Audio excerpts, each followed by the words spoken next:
Et bonjour chers amis de la presse, voilà, le collectif des docteurs a bien voulu vous convoquer cet après-midi voilà, pour sa conférence de presse. Alors l'actualité des docteurs est parsemée de beaucoup d'informations. Dernièrement, nous étions à une rencontre avec M. Diawara. Depuis lors, nous avons fait une communication officielle. Beaucoup de choses sont en train d'être dites. Il était important pour nous de vous inviter pour vous donner notre position sur l'analyse de la situation après notre communiqué et les actions à venir. Alors, le vendredi 3 février passé, M.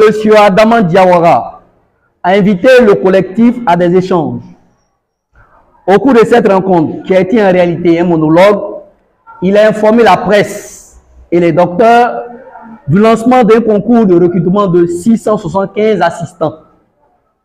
Il a surtout marqué son refus du recensement des docteurs et le recrutement aussi par ordre de soutenance, sous prétexte qu'il allait recruter les meilleurs. Pour M. Adama Diawara, le recensement se fera après son concours qui compte lancer d'ici peu.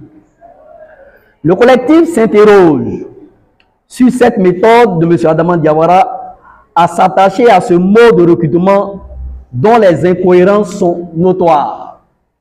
D'abord, un doctorat n'est pas le choix exclusif d'un individu. C'est l'université qui accepte les thèmes en fonction des besoins de l'État dans un domaine précis. Raison pour laquelle on ne fait pas un doctorat suite à un songe. Non, non. Pour faire un doctorat, il faut être jugé apte. Il faut avoir une moyenne élevée en master. Si vous avez 10 de moyenne, vous ne pouvez pas faire un doctorat. Vous devez avoir la mention très bien et espérer que le projet de thèse que vous présentez au comité soit validé. Ainsi, vous pouvez même avoir 16 et ne pas être admis à faire un doctorat si plusieurs ont 17. Et vous pouvez avoir 17 et ne pas être admis si votre sujet n'intéresse aucune université du pays dans lequel vous voulez étudier. Dans les pays où le ministère de l'enseignement supérieur est organisé, l'État et les universités publiques ne permettent pas à tout le monde de faire un doctorat. Les sujets de recherche sont choisis en accord avec les universités. On fait donc le doctorat suite à un test pour retenir ce dont on a besoin. Ce n'est pas un examen. On retient les meilleurs en fonction des besoins. Le bac est un diplôme obtenu suite à un examen. Tous ceux qui présentent le bac en Côte d'Ivoire peuvent être déclarés admis s'ils ont tous au moins 200 points. Or, le doctorat est un diplôme obtenu suite à une formation à laquelle accèdent les meilleurs qui ont été retenus lors d'un test dans des domaines bien définis en fonction des besoins. Ceux qui sortent de l'ENF, par exemple, ont des diplômes, je pense le CAPCL. Je dirais avec votre permission, au nom de quel principe celui ou celle qui a le CAPCL doit-il passer un concours pour être recruté? Ou encore, je vous demanderai, au nom de quel principe doit-on demander à celui qui sort de l'école de police de passer un concours pour être intégré à la fonction publique? Le système a manifestement failli. À l'État d'assumer son manque d'anticipation. Au lieu de vouloir faire porter le chapeau aux brillants intellectuels qu'on veut présenter à tout prix comme des fainéants. Quand on permet à plusieurs étudiants de faire le doctorat, c'est qu'on a plusieurs universités, plusieurs centres de recherche, plusieurs laboratoires et j'en passe. La Côte d'Ivoire dit avoir adopté le système LMD depuis 2012. Ce système a des principes. L'un d'eux est la planification. Si aujourd'hui nous avons des milliers de docteurs, ce n'est pas la faute à ces derniers, mais à l'État. Ce ne sont pas les docteurs qui ont voulu que sur 3 ans, il n'y ait pas de recrutement en Côte d'Ivoire. Heureusement, lors de son dernier monologue, le 3 février dernier, M. Adama Diawara l'a reconnu et dit vouloir planifier dorénavant la formation des docteurs en fonction des besoins. d'où l'effectivité de l'école doctorale, d'ici peu, selon lui. Si tel est le cas, et que le ministre Diawara reconnaît que tous les docteurs sont des cerveaux, pourquoi s'oppose-t-il au recrutement par ordre de soutenance? Les irrégularités déroutantes observées lors des concours que M. Diawara organise, concours dits de recrutement des meilleurs, vont le justifier. En voici quelques cas concrets. À la page 4 d'une des listes des admis du concours de M. Adama Diawara, le numéro d'ordre 45 est un recrutement nouveau. La discipline est art plastique. Il convient de préciser que le docteur en question est un sociologue formé à l'université Félix Houphouët-Boigny. Il a soutenu sa thèse le 26 août 2020 à l'université Félix Houphouët-Boigny. Par ailleurs, pendant ce recrutement, l'INSAC n'a pas exprimé de besoin en sociologie. Sur la liste des auditions, le docteur en question est logé à la 12e place des candidats au recrutement nouveau, précisément dans la filière communication, sciences de l'information, documentaire. Contre toute attente, notre ami docteur est déclaré admis avec comme discipline art plastique. Comment cela peut-il être possible? Seul M. Adama Diawara peut l'expliquer. Toujours parmi les admis de la liste des concours pour le recrutement des meilleurs de M. Adama Diawara, un autre candidat ayant le numéro d'ordre 186 n'a pas fait les sciences économiques. C'est un docteur en géographie formé à l'université Alassane Ouattara du Bouaké. Il a soutenu sa thèse unique de doctorat en géographie humaine le jeudi 4 juin 2020. La thèse de celui-ci a porté sur l'activité touristique dans la région du Bouaké. C'est à ce titre qu'il a postulé à l'université de San Pedro dans la spécialité tourisme. Il a exposé devant le jury d'audition CTS Lettres et Sciences humaines, jury 4, avec pour numéro d'ordre 85. Mais au regard de la liste des admis, il est retenu à l'université de San Pedro avec pour discipline, tenez-vous bien, les sciences économiques. On ne connaît jusqu'à ce jour pas le jury qui aurait accepté d'auditionner un géographe à la place d'un économiste pour un poste en sciences économiques. Alors, comment est-ce possible qu'on déclare quelqu'un admis dans une filière qui n'existe pas? Surtout que la filière des sciences économiques n'existe pas à l'université de San Pedro où ce dernier a été muté. En fait, il s'agit d'une stratégie qui consiste à attribuer les places à des privilégiés. L'essentiel est d'inscrire le nom des protégés du système sur la liste des admis, car par la suite, chacun pourra se retrouver dans le département correspondant à sa formation initiale. La discipline indiquée sur la liste des admis n'est rien d'autre qu'un moyen pour masquer les choses en donnant l'impression qu'on a recruté les docteurs de différentes spécialités. Toujours sur la liste des admis du concours pour le recrutement de ceux que M. Adama Diawara appelle les meilleurs. La candidate ayant l'identifiant numéro RES 21-00001877 est spécialiste en sociologie du politique et de l'intégration. Pourtant, elle a été retenue à l'INJS comme spécialiste en sciences et techniques des activités sportives jeunesse, sport et loisirs, en abrégé STAPSJL. Dans les disciplines ou postes à pouvoir, l'INJS a demandé le profil de sociologie du développement et non de STAPSJL. D'où vient donc cet intitulé de discipline STAPSJL?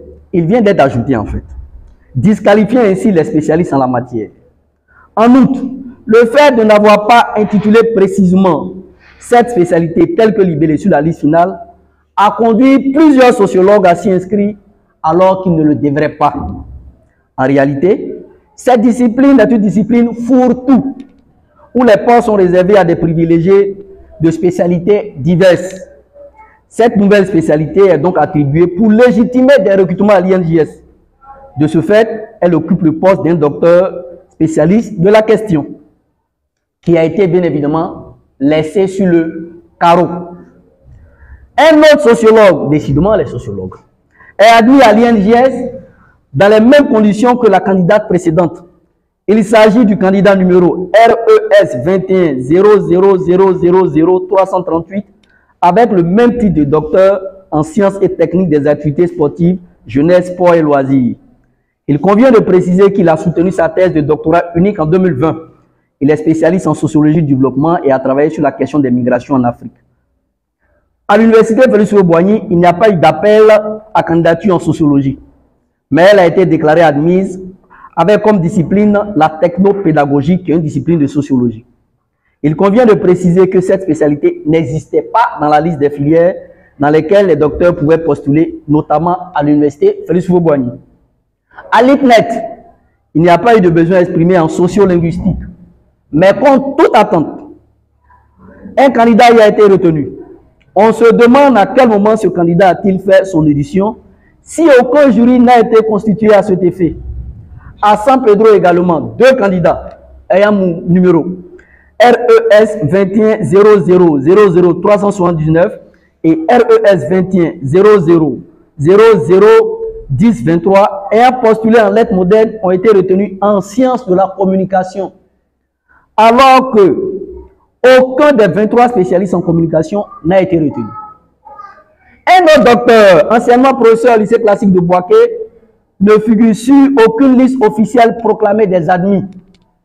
Mais il exerce officiellement, on ne sait pas quelle alchimie, comme enseignant-chercheur à l'université de Korogo. Une lettre de recommandation dûment signée par M. Adama Diawara, présentée au chef du département de sociologie, lui aurait servi de laisser passer pour participer à la réunion de rentrée. Dernier exemple en date, ça a eu lieu lors du dernier pseudo-recrutement de décembre. Pour un poste exprimé en esthétique et philosophie africaine, le candidat numéro RES 22 S2 000 143 a été retenu. Pourtant, il n'est nullement docteur dans la dite spécialité. Malheureusement, plusieurs docteurs formés dans la dite spécialité ayant pris part au concours ont été laissés sur le carreau. Comprenez que M. Adama Diawara et M. Dimbala, son directeur des ressources humaines, viendront dire sur les chaînes qu'ils recrutent les meilleurs. Il faut en outre rappeler que le processus d'organisation souffre de maintes ambiguïtés. La plus flagrante est la possibilité de postuler au fait à ceux dont les spécialités ne sont pas exprimées. En effet, lors de la pseudo-session de décembre, le ministère a accepté des candidatures en histoire contemporaine pour des postes exprimés en histoire ancienne. Idem en philosophie, où plusieurs candidatures de métaphysique ou de philosophie politique ont été acceptées pour 2 places, l'une en bioéthique, l'autre en esthétique et philosophie africaine. Cela est fait à dessein par M. Adama Diawara et son équipe pour récolter plusieurs sous, mais surtout pour permettre l'insertion de leurs protégés dont les spécialités ne sont pas exprimées. Espérant camoufler cette combine dénoncée par le collectif, M. Adama Diawara a décidé pour cette année 2023 de lancer les candidatures sans préciser les spécialités. Vous avez bien entendu. Il a décidé de lancer les candidatures sans préciser les spécialités. Je vous explique. Au lieu de préciser si les besoins sont en biochimie et sciences des aliments, en biotechnologie alimentaire ou en biochimie, microbiologie, M. Adama Diawara mettra pour la session 2023 simplement biochimie. Au lieu de préciser si les besoins sont en philosophie politique, il mettra simplement philosophie. Par ce procédé, il est sûr de gruger sciemment ceux dont les spécialités ne figurent pas parmi les besoins.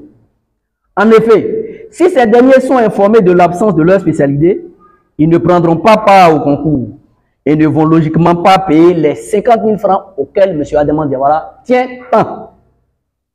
Cette stratégie qui amène un docteur à postuler sans savoir si sa spécialité figure parmi les besoins permettra aussi d'insérer aisément tous les protégés, et c'est sur ce principe d'une absurdité sans précédent que M. Adama Diawara dit vouloir recruter ses meilleurs docteurs. Le collectif tient à préciser que tous les docteurs sont brillants, y compris ceux retenus dans ces conditions calamiteuses. Toutefois, ces conditions causent un préjudice malheureusement permanent à ceux n'ayant pas des parrains ou des millions pour espérer voir leur nom inscrit sur la liste dite des meilleurs. C'est dans ce sens qu'il est juste, logique et impérieux de faire pour les 75 postes d'assistants annoncés en grande pompe un recrutement sur étude de dossier selon l'ordre de soutenance. Surtout que les principes selon lesquels le ministère a manqué de planification et du fait que tous les docteurs sont compétents sont acquis. Sinon, plusieurs enfants de pauvres, bien que brillants, seront toujours présentés comme n'ayant pas eu la moyenne et risquent de mourir sur le carreau dans cette injustice criarde. Monsieur Adama Diawara, redoutant la révélation de tous ces faits et voulant toujours protéger cette mafia autour des concours, dit vouloir faire un recensement en ligne après sa parodie de session de 2023. Des questions nous viennent à l'esprit. Qu'est-ce qui empêche M. Adama Diawara de faire ce recensement de docteurs maintenant? Surtout qu'il ne va durer qu'au plus 2 semaines. Il dit vouloir proposer certaines mesures au gouvernement après le concours. Mais pourquoi ne pas faire cette proposition maintenant après un recensement des docteurs? Qu'est-ce qui empêche cela? Qu'est-ce qui rend le concours aussi urgent pour que le ministre s'obstine à vouloir terminer par ce qui doit être objectivement l'étape initiale? La volonté d'endormir le collectif et de distraire l'opinion nationale pour recruter ses poulains pendant son concours opaque justifie cette démarche. Sinon, M. Adama Diawara, s'il veut vraiment régler cette crise, aucune raison objective ne l'empêche d'adopter cette voie aussi simple. En somme, le concours de recrutement des 675 assistants annoncés n'est qu'une réédition d'escroquerie des brillants enfants de pauvres et de leur exclusion préméditée. Pour dénoncer cela, le collectif appelle le mercredi 22 février 2003 tous les brillants docteurs de Côte d'Ivoire à une marche au plateau. En cette année dédiée à la jeunesse par son excellence, Monsieur le Président de la République, Dr Alassane Ouattara, nous irons, dans un premier temps, fournir toutes les preuves de fraude avérée de la gestion de M. Adama Diawara dans le recrutement des docteurs à son excellence, Monsieur le Premier ministre, M. Patrick Achi. Nous irons expliquer que le recrutement par ordre de soutenance permettra aux docteurs enfants de pauvres d'être insérés, réalisant ainsi un vœu cher à son excellence, Monsieur le Président de la République, Dr Alassane Ouattara. Nous irons remettre enfin les propositions concrètes de solutions pour un règlement définitif de la crise du doctorat en Côte d'Ivoire. Le collectif tient à réitérer son entière ouverture et sa disponibilité permanente à toute négociation allant dans le sens du règlement de la crise du doctorat. Je vous remercie au les cœurs.